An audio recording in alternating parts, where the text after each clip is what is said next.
ಹೋರಾಟಗಳೆಲ್ಲ ಮಾಡಿದ್ದಾರೆ. ಹಲವಾರು ಸಂಘ ಸಂಸ್ಥೆಗಳು ಇದಕ್ಕೆ ಹೋರಾಟವನ್ನು ಮಾಡಿ ಒಂದು ಭಾಗ ಆದರೆ, ನಮ್ಮ ಪಕ್ಷ ಕೂಡ ವಿಧಾನಸಭೆಯಲ್ಲಿ ಒಳಗೂ ಮತ್ತು ವಿಧಾನಸಭೆಯ ಹೊರಗೂ ಎರಡೂ ಕಡೆ ನಾವು ಹೋರಾಟವನ್ನು ಮಾಡಿದ್ದೀವಿ. ಈ ಒಂದು ನೀರು ಇವತ್ತು ಬರ್ತಾ ಇದೆ ನಮ್ಮ ತಾಲೂಕು, ಇವತ್ತು ಉದ್ಘಾಟನೆ ಮಾಡಲಿಕ್ಕೆ ಬರ್ತಾರೆ, ನಾವು ಅವರಿಗೆ ಸ್ವಾಗತ ಕೂಡ ನಾವು ಮಾಡ್ತೀವಿ. ಆದರೆ ತ್ವರಿತವಾಗಿ ಈ ಒಂದು ನೀರನ್ನು ಕೊಡ್ತಕ್ಕಂಥ ಕೆಲಸ ಬೇಗ ಆಗಬೇಕು. ಈಗ ಏನು ಉದ್ಘಾಟನೆ ಮಾಡ್ತಾಯಿದ್ದಾರೆ, ಕೆಲವು ಭಾಗಕ್ಕೆ ಬರ್ತಾಯಿದ್ದಾರೆ, ಕೆಲವು ಭಾಗ ಬರ್ತಾಯಿಲ್ಲ ಅಂತ ಹೇಳ್ಬಿಟ್ಟು ನಮ್ಗೆ ದೂರಲ್ಲಿದ್ದಾರೆ. ಆದರೂ ಕೂಡ ಈ ಒಂದು ಯೋಜನೆಯನ್ನು ಕಾರ್ಯಗತಗೊಳಿಸಿದ್ದಕ್ಕೆ ನಾವು ಅವ್ರಿಗೆ ಧನ್ಯವಾದಗಳನ್ನು ನಾವು ಹೇಳಲಿಕ್ಕೆ ನಾನು ಬಯಸ್ತಾ ಇದ್ದೇನೆ.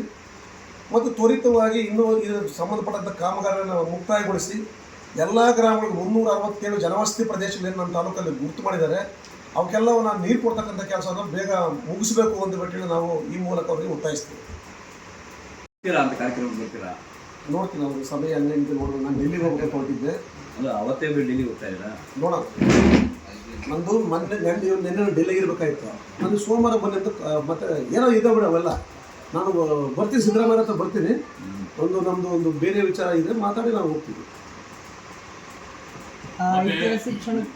ನಾವು ಅವನು ಕಾಪಾಡ್ಕೋಬೇಕು, ಇಲ್ಲಾಂದ್ರೆ ಭಾಳ ಕಷ್ಟ ಆಗುತ್ತೆ. ಅವೇ ನೀರು ನಂಬ್ಕೊಂಡ್ಬಿಟ್ಟು ನಾವು ತುಂಬದ ನೀರನ್ನು ನಾವು ನಂಬ್ಕೊಂಡು ಕೂತ್ಕೊಂಡ್ರೆ ಇಲ್ಲಿ ಸ್ಥಳೀಯವಾಗಿ ಕೊಡ್ತಕ್ಕಂಥ ಸರಬರಾಜು ನಂಬ್ಕೊಂಡ್ಬಿಟ್ರೆ ಭಾಳ ಕಷ್ಟ ಆಗುತ್ತೆ.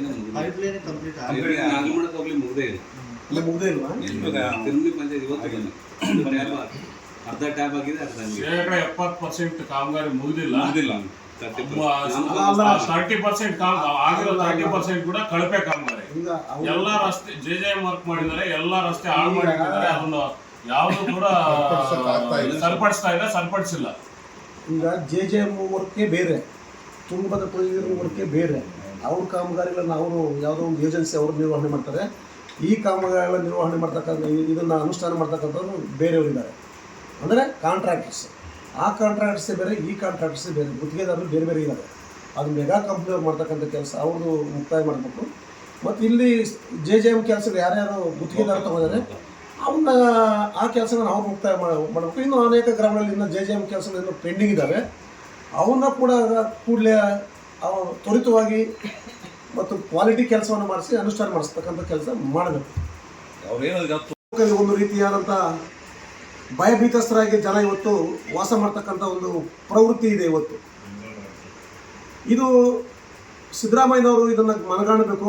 ಸಂಬಂಧಪಟ್ಟ ಅಧಿಕಾರಿಗಳು ಯಾವ ರೀತಿ ಕೆಲಸ ಮಾಡ್ತಾ ಇದ್ದಾರೆ, ಪಕ್ಷಪಾತ ಧೋರಣೆಯನ್ನು ಅನುಸರಿಸಿ ಇಲ್ಲಿ ಜನರಿಗೆ ಒಂದು ರೀತಿ ತೊಂದರೆ ಕೊಡ್ತಕ್ಕಂಥ ಅವಕಾಶ ಒಂದಲ್ಲ, ಎಲ್ಲ ಸ್ಟೇಷನ್ಗಳಲ್ಲೂ ಕೂಡ, ಒಂದಲ್ಲ ಇಂಥದೇ ಸ್ಟೇಷನ್ ಅಂತ ಪರ್ಟಿಕ್ಯುಲರ್ ಹೇಳೋದಿಲ್ಲ, ಎಲ್ಲ ಸ್ಟೇಷನ್ಗಳಲ್ಲೂ ಕೂಡ ನಮ್ಮ ಒಂದು ಪಕ್ಷದ ಕಾರ್ಯಕರ್ತರಿಗೆ ತೊಂದರೆ ಆಗ್ತಕ್ಕಂಥದ್ದಕ್ಕೆ ಅವಕಾಶ ಇದೆಯಲ್ಲ, ಅವಲೇ ತೊಂದರೆ ಅನುಭವಿಸ್ತಾ ಇದ್ದಾರೆ.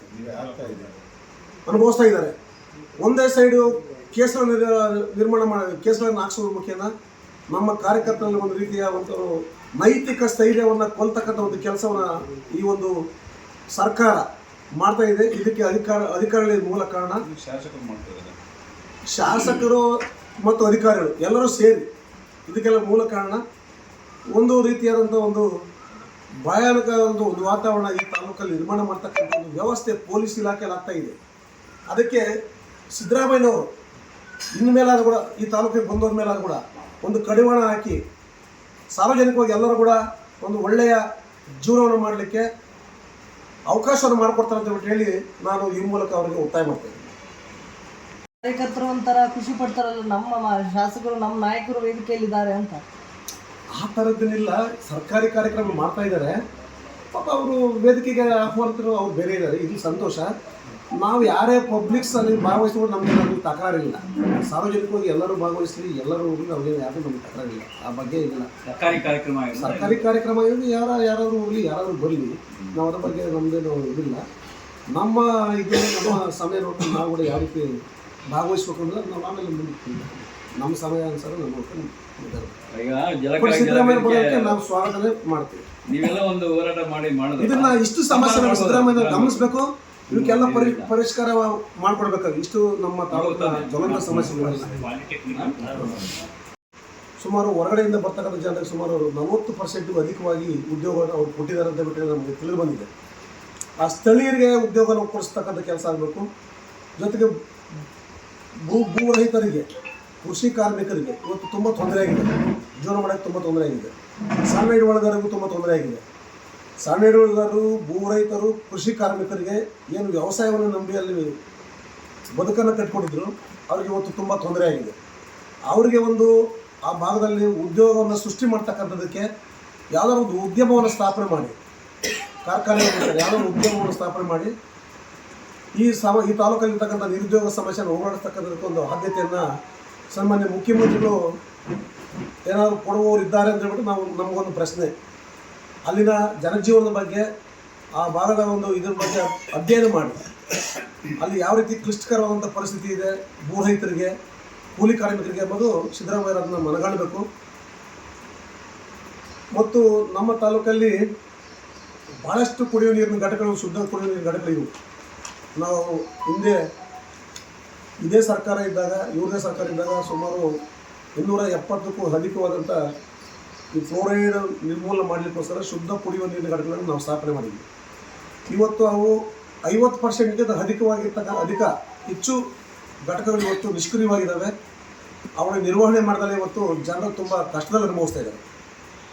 ಆ ಘಟಕಗಳ ಬಗ್ಗೆ ಜಾಗೃತಿ ಮೂಡಿಸಿ ಜನರಿಗೆ ಕುಡಿಯುವ ನೀರಿಗೆ ತೊಂದರೆ ಆಗಿರ್ತಕ್ಕಂಥದ್ದನ್ನ ಸರ್ಕಾರ ಕೂಡಲೇ ಇಂಥ ಒಂದು ಘಟಕಗಳನ್ನು ಏನಾದರೂ ಕೂಡ ಸರಿಪಡಿಸ್ತಕ್ಕಂಥ ಒಂದು ಕೆಲಸವನ್ನು ಮಾಡಿ ಶುದ್ಧ ಕುಡಿಯುವ ನೀರಿಗೆ ಇದು ಮಾಡೋದು. ತುಂಗಭದ್ರಾ ಡ್ಯಾಮ್ ನೀರು ಇವತ್ತೇನು ನಮ್ಮ ತಾಲೂಕಿಗೆ ಕುಡಿಯುವ ನೀರಿಗೋಸ್ಕರ ಉದ್ಘಾಟನೆ ಮಾಡಲಿಕ್ಕೆ ಸಿದ್ದರಾಮಯ್ಯ ಬರ್ತಾ ಇದ್ದಾರೆ. ಈ ಒಂದು ಯೋಜನೆಯನ್ನು ಪ್ರಾರಂಭ ಮಾಡಿದ್ದು 2017ರಲ್ಲಿ. ಇದಕ್ಕೆ ಅನುಮೋದನೆಯನ್ನು ಕೊಟ್ಟರು ಸನ್ಮಾನ್ಯ ಮುಖ್ಯಮಂತ್ರಿಗಳು. ಏನು ತಕರಾರಿಲ್ಲ, ಆದರೆ ಆ ನೀರನ್ನು ತೊಂದರೆ ನಾವೇ ಅಂತ ಬಿಂಬಿಸ್ಕೊಂಡು ಹೋಗ್ತಿರೋದು ಇದು ಭಾಳ ಅದು ಪ್ರಶ್ನೆ ಅಲ್ಲ. ನಾವು ಹೇಳ್ತಕ್ಕಂಥದ್ದು ನಮ್ಮ ಹೋರಾಟ, ಅಲ್ಲ, ನಮ್ಮ ಪಕ್ಷದ ಹೋರಾಟ. ಬೇರೆಯವ್ರ ಬಗ್ಗೆ ನಾವು ಕಾಮೆಂಟ್ಸ್ ಮಾಡೋದು ಬೇಡ. ನಮ್ಮ ಹೋರಾಟ, ನಮ್ಮ ಪಕ್ಷದ ಹೋರಾಟ. ನಾನು ಅಸೆಂಬ್ಲಿಯಲ್ಲಿ 10 ಸಾರಿ ಈ ಕುಡಿಯ ನೀರಿನ ಬಗ್ಗೆ ಚರ್ಚೆ ಮಾಡಿದ್ದೀನಿ. ಅದು ದಾಖಲೆ ಕೊಡ್ತೀನಿ, ಯಾವ್ಯಾವ ತಾರೀಕು ಏನೇನು ಮಾಡಿದ್ರೆ ದಾಖಲೆ ಕೊಡ್ತೀನಿ. ಸರಿಗ ನಾವೆಲ್ಲ ಚರ್ಚೆ ಮಾಡಿರೋದು.